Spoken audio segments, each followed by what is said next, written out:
Hello everyone, my name is Amal Sheikh and I'm a student of Lucknow University pursuing ML from there. And आज इस video में हम बात करेंगे बहुत ही इम्पोर्टेंट मॉडल की, जिसने हमारे अंदर या हम एज ए स्टूडेंट या as a teacher active learning जैसे कॉन्सेप्ट को जो ये मॉडल प्रमोट करता है। और डूबी का जो कॉन्सेप्ट है लर्निंग बाय डूइंग, उस पर ही बेस्ड है। कहीं ना कहीं जो एक्टिव लर्निंग है, लर्निंग बाय डूइंग है, साइंटिफिक इंक्वायरी है, क्रिटिकल थिंकिंग है, इन सब एबिलिटी को जब हम देखते हैं कि किस तरह से बच्चों में इनकलकेट की जाए, तो हम बहुत सारे मॉडल्स ऑफ टीचिंग की जब जिक्र कर रहे होते हैं कि कॉन्सेप्ट अटेनमेंट मॉडल है, बच्चे किस तरह से किसी कॉन्सेप्ट को अटेन करेंगे, या एडवांस ऑर्गेनाइजर मॉडल है, किस तरह से कंटेंट को ऑर्गेनाइज किया जाएगा। तो ये सारी चीज़ों को जब हम देखते हैं तो उन्हीं में से एक मॉडल निकल के आता है जिसका कि नाम है इंक्वायरी ट्रेनिंग मॉडल। बेसिकली हम इसे टीचिंग मॉडल ना कह करके ट्रेनिंग मॉडल कहते हैं। ट्रेनिंग इज़ लाइक कि आपके अंदर जो क्षमताएं हैं, जो स्किल्स हैं, उनको ही और बेहतर करना।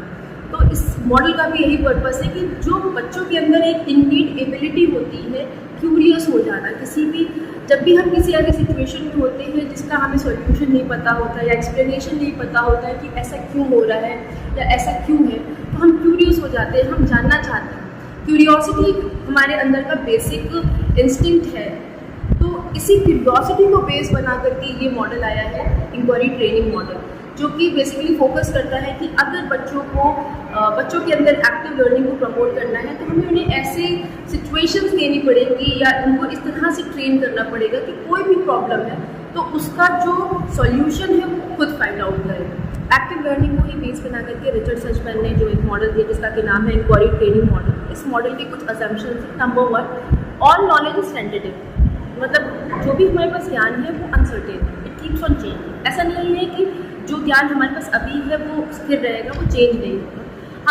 हमारे ज्ञान में चेंज होता रहता है, कुछ भी सर्टेन नहीं रहता है।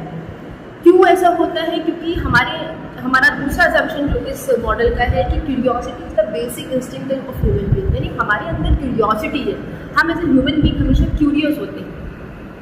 एक और असम्पशन जो ये मॉडल बताता है वो ये है कि हमारे अंदर इंक्वायरी करने की एक नेचुरल टेंडेंसी, मतलब जब भी हम पजल हो जाते हैं या किसी ऐसी सिचुएशन में फंस जाते हैं जहाँ हमें पता नहीं होता है कि हमें क्या करना है, तो हम डिग करते हैं उसके पॉसिबल सोल्यूशन। हम जानना चाहते हैं कि इसका सोल्यूशन क्या होगा। तो एक हमारे अंदर नेचुरल टेंडेंसी है कि अगर हम कहीं ऐसी सिचुएशन में फंस गए जहाँ हमको सोल्यूशन नहीं पता तो हम इंक्वायरी करें।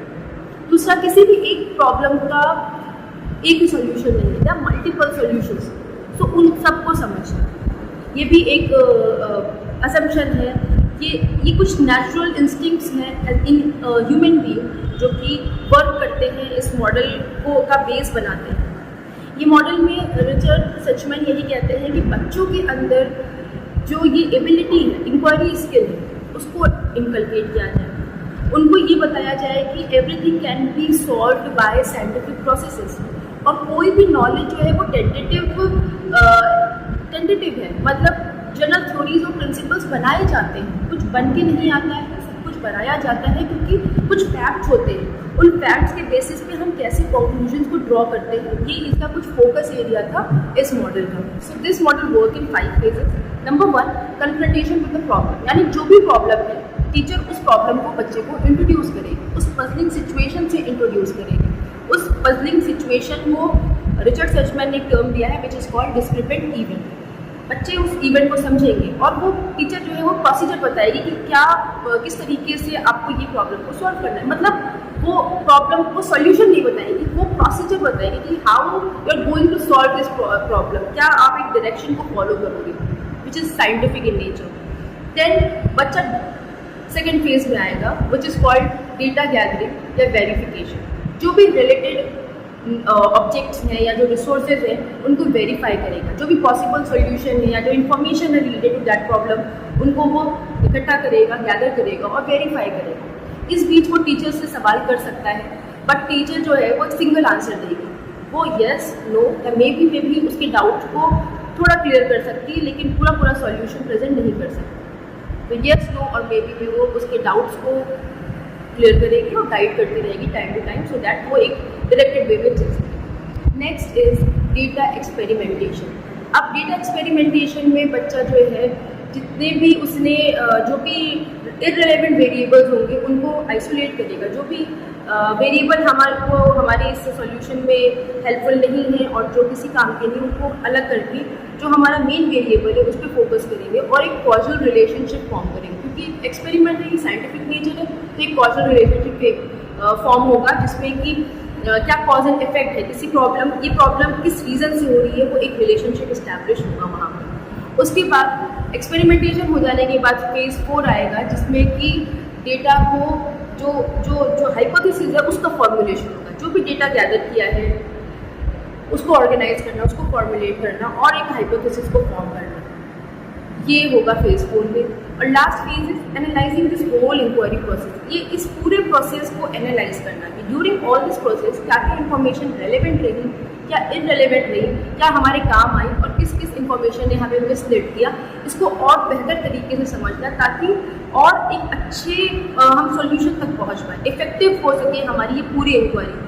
मतलब आप ये कह सकते हैं कि इंक्वायरी की भी इंक्वायरी की अपने जो भी सॉल्यूशन तक हम पहुँचे, हम उसकी भी एक इंक्वायरी कर रहे हैं कि उस इंक्वायरी करने के दौरान जितनी इन्फॉर्मेशन हमें मिली उसमें कितनी हमारे लिए यूजफुल रही और कितनी मिसलीडिंग रही। तो ये एक पूरा प्रोसेस होगा। Now if you talk about the social system, तो इसमें टीचर और स्टूडेंट दोनों का ही इंपॉर्टेंट रोल है। इनिशियली टीचर जो है वो बच्चे को वो डिस्क्रिपेंट इवेंट जिसकी हमने बात करी थी, वो एक जो पजलिंग सिचुएशन थी, वो पजलिंग सिचुएशन से इंट्रोड्यूस कराएगा और एक प्रोसीजर से। तो जहाँ तक टीचर वो प्रोसीजर और पजलिंग सिचुएशन बच्चे को दे रहा है और बीच बीच में उसके जो डाउट्स हैं उनको वो सिंगल आंसर दे करके क्लियर कर रहा है, यस में और यस नो और मे बी में, तो उसको जो है यहाँ तक टीचर का जो एक एक्टिव रोल होगा बीच बीच में गाइड करने का।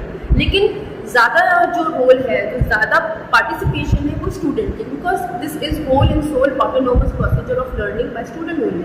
वो खुद सॉल्यूशन तक पहुँच रहा है किसी भी प्रॉब्लम, किसी भी सिचुएशन, किसी भी फिनोमेना के एक्सप्लेनेशन तक वो खुद एक पहुँच रहा है, एक जनरल थ्योरी वो खुद फॉर्म कर रहा है, कंक्लूजन्स खुद ड्रॉ कर रहा है। तो ये एक चीज़ उसमें रहेगी। So if you talk about the support system, तो हमें सपोर्ट सिस्टम में किन किन चीज़ों की ज़रूरत पड़ेगी इस पूरे प्रोसीजर को करने में। तो सबसे पहले तो हमें वो एक डिस्क्रिपेंट इवेंट चाहिए होगा जिसके बारे में बात की, डिस्क्रिपेंट इवेंट या फिर पजलिंग सिचुएशन जिसके बारे में हमने डिस्कस किया। और उसके अलावा जो रिसोर्सेज चाहिए इस सिचुएशन से बाहर निकलने के लिए, पॉसिबल अपना एक सॉल्यूशन ढूंढने के लिए जितने रिसोर्सेज की रिक्वायरमेंट है, उसके अलग अगर हम चाहें तो हमें चाहिए टीचिंग एड। और सबसे इम्पॉर्टेंट इन सबको एक तरफ एक सेंट्रलाइज रखने के लिए टीचर्स की इंटेलेक्चुअल एबिलिटी, जो टीचर हैं जो हमें हेल्प कर रहे हैं इस पूरे प्रोसीजर में, उनकी इंटेलेक्चुअल एबिलिटीज़ की कैसे वो हमें गाइड करते हैं टाइम टू टाइम, ताकि हम अपने सॉल्यूशन तक पहुंच पाएँ। कहीं ना कहीं टीचर का एक्टिव होता है रोल बच्चों का, बट कहीं ना कहीं टीचर की guidance is also very important. तो एक वो भी चीज़ हमें ज़रूरत पड़ेगी। एट लास्ट अगर हम बात करें ऑब्जेक्टिव्स की, कि ऑब्जेक्टिव्स क्या है इंक्वायरी ट्रेनिंग मॉडल की, तो सबसे पहला ऑब्जेक्टिव जो है बहुत इंपॉर्टेंट वो ये है कि बच्चों को ऑटोनोमस लर्निंग बनाना। वो ऑटोनोमस लर्निंग करें, वो खुद उनके अंदर एक ऑटोनोमी आए कि वो खुद किसी भी प्रॉब्लम का सोल्यूशन ढूंढ रहे हैं, उन्हें किसी पर डिपेंडेंट नहीं होना है, या सिर्फ टीचर की गाइडेंस के थ्रू वो अपने सारे जो भी उनकी प्रॉब्लम्स है, जो भी उनकी क्यूरियोसिटी है, उसको वो रिजॉल्व कर सकते हैं, उस सॉल्यूशन तक पहुंच सकते हैं। और वो साथ में एनालाइज कर सकते हैं कि उस सॉल्यूशन तक पहुंचने के लिए जितनी इन्फॉर्मेशन उन्होंने गैदर की वो कितनी उनके लिए यूजफुल रही और कितनी उनको मिसलीडिंग रही। साथ में बच्चों के अंदर एबिलिटीज़ जैसे कि इंक्वायरी स्किल एबिलिटी, क्यूरियोसिटी और लॉजिकल रीजनिंग, साइंटिफिक इंक्वायरी, ऐसी ये हाई ऑर्डर स्किल्स को जनरेट करना भी इस मॉडल का जो है एक ऑब्जेक्टिव है। उसके अलावा बच्चों को ये समझाना कि जितनी भी नॉलेज है वो टेंटेटिव है, like it is not certain, it is uncertain, everything keeps on changing. और हमें अपनी जो हमारा ये हमको अपना दायरा हमेशा बड़ा रखना चाहिए और हमें ये कोशिश करनी चाहिए कि हम कभी सिंगल सॉल्यूशन पे स्टिक करके ना रहे, हम मल्टीपल सॉल्यूशंस की खोज करें। तो ये इतना इंक्वायरी ट्रेनिंग मॉडल के बारे में था। I hope you like the video. Thank you.